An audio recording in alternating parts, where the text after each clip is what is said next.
Hello and welcome to this sixth lesson in the Year 8 Digital Graphics series of work. Before we begin today, we're going to be having a look at a practice GCSE style assignment. I'd like you to have a read of the assignment, which is currently displayed on your screens, and just bullet point down the requirements. So come up with a bullet point list of what are you being asked to do in this assignment, and you should be able to come up with 4 or 5 sort of separate things that you're being asked to do. Pause the video at this point, give yourself 5 minutes, and you should have a bullet point list by the end of that time. As I said, this is lesson 6 in the Year 8 Digital Graphics series of work, and today we're going to be looking at planning a practice GCSE style assignment. By the end of this lesson, you will understand what a product specification is and how they can help us plan anything that we're going to create. You'll be able to explain the audience for a given task and consider how you will meet the needs of that audience. And you'll be able to explain the purpose for a given task and how you're going to meet the needs of that purpose, or how you're going to meet the purpose itself. So, product specification is a document that we write up as part of the first part of the planning process for the creation of any product. Any product you've got around your home probably had a product specification written about it before it was created. That should outline what it should be, how it should look, the sorts of features it should have. The product specifications that we write for the GCSE iMedia course are normally made up of the following 3 parts.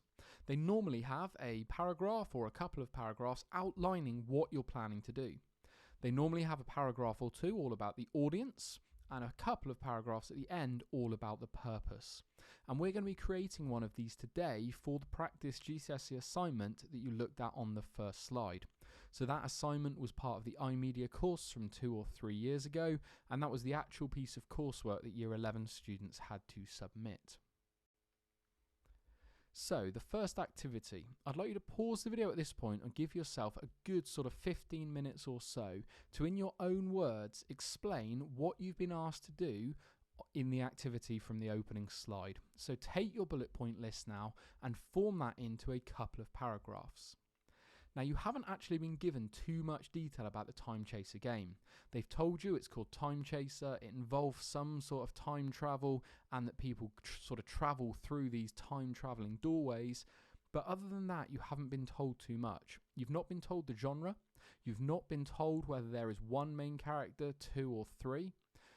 You've only really been told that it's aimed at 14 to 16-year-olds, not to do with the genre, whether it's an action game or a sort of a learning school type game. That is up to you. And I'd like you to explain that as part of the paragraph that you're about to write. So I want you to explain what you've been asked to do and then expand a little bit on your version of the Time Chaser game. And as long as you've got those time travel doorways, your version of Time Chaser can be whatever you want. Okay, now that needs to be structured into a couple of paragraphs, 1 or 2 paragraphs I would have thought. I'd like you to pause the video at this point and give yourself 15 minutes to undertake the activity on this slide. Now, I have put an example on the next slide, so the example will come up in a minute. Please don't copy that, but do have a look if you're struggling. Pause the video at this point, give it a go, and if you're struggling, an example will be up in the next couple of seconds. So here is my example. Okay, in this example I've written sort of the outline of what I've been asked to do, but I've also explained my Time Chaser game in a lot more detail. I've been asked to create an advert for a new computer game, Time Chaser, which is due to be released this Christmas.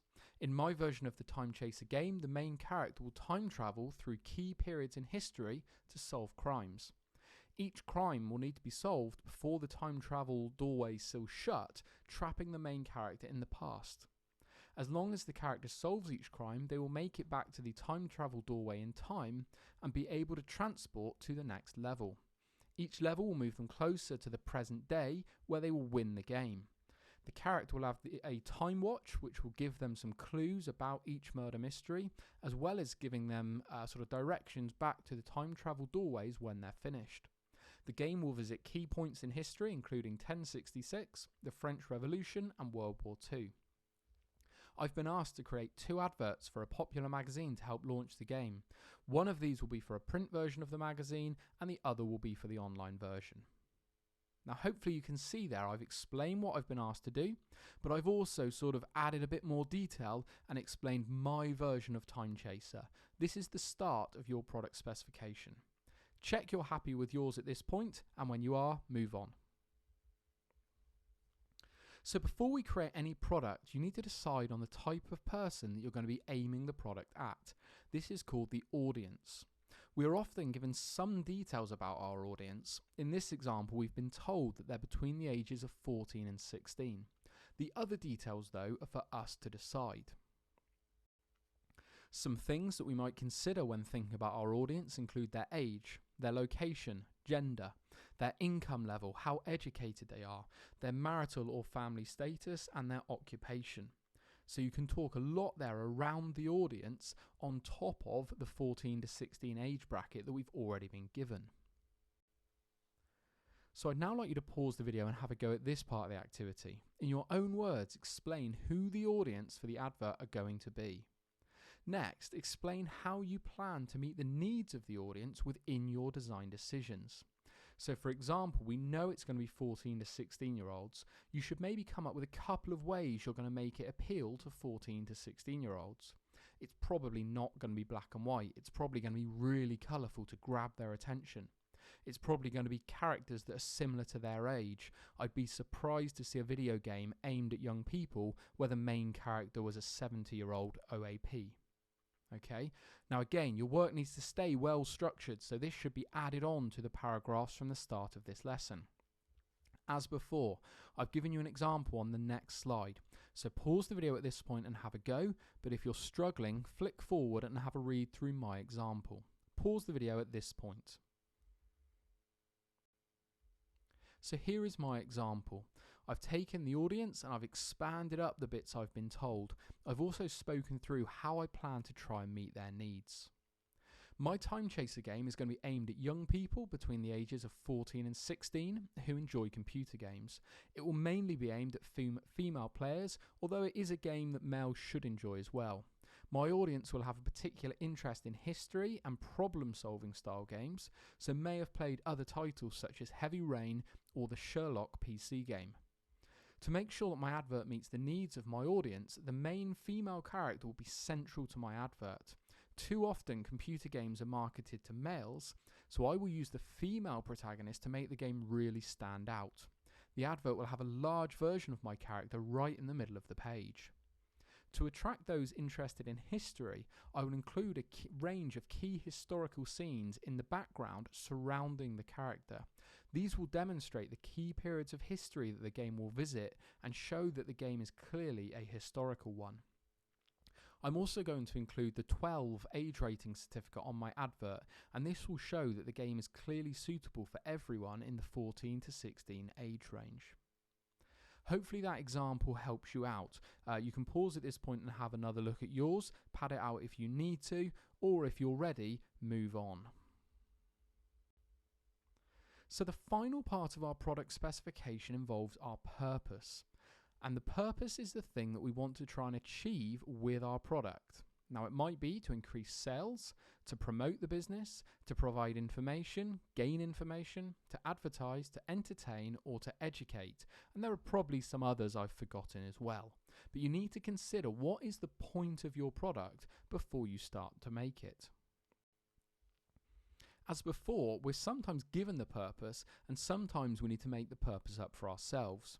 In this example, we aren't explicitly told, but it's pretty implied that the advert should be to promote and help sell Time Chaser once it launches.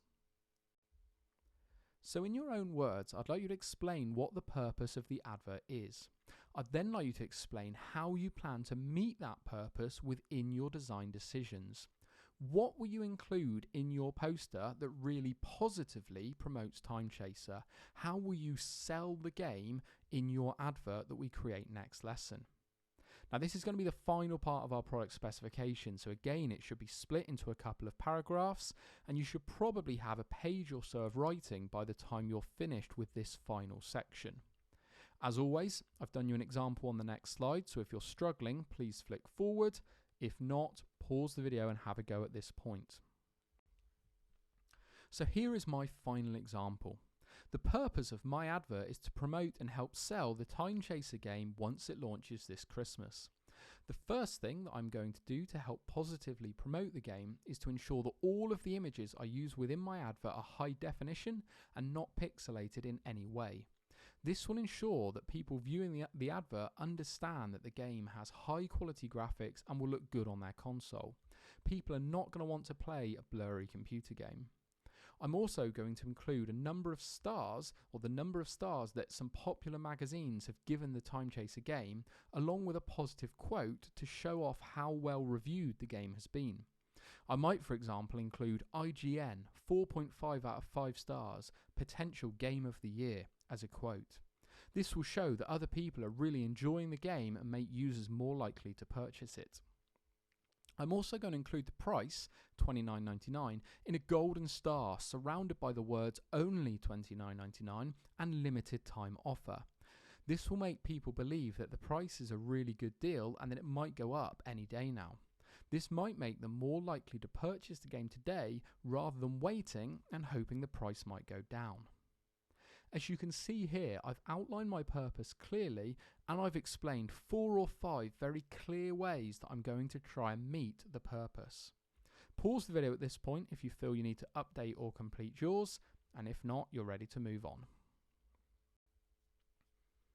So, depending on how much time you've got left in today's lesson, I'd like you to have a look at this extension activity, and this is only if you've completed the product specification in as much detail as you think you can. So if you're finished, I'd like you to create a visualization diagram for the Time Chaser magazine advert using pencil and paper. Now remember, a visualization diagram is an annotated hand-drawn design.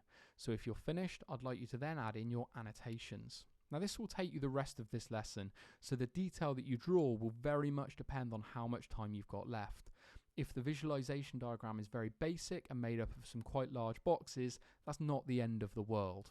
Okay, if you're struggling with visualization diagrams, go back and have a look at the earlier lesson from this series, funnily enough, called visualization diagrams. Pause the video at this point, although this is the last activity for today's lesson. So hopefully you now understand what a product specification is and how it might help us to plan our product.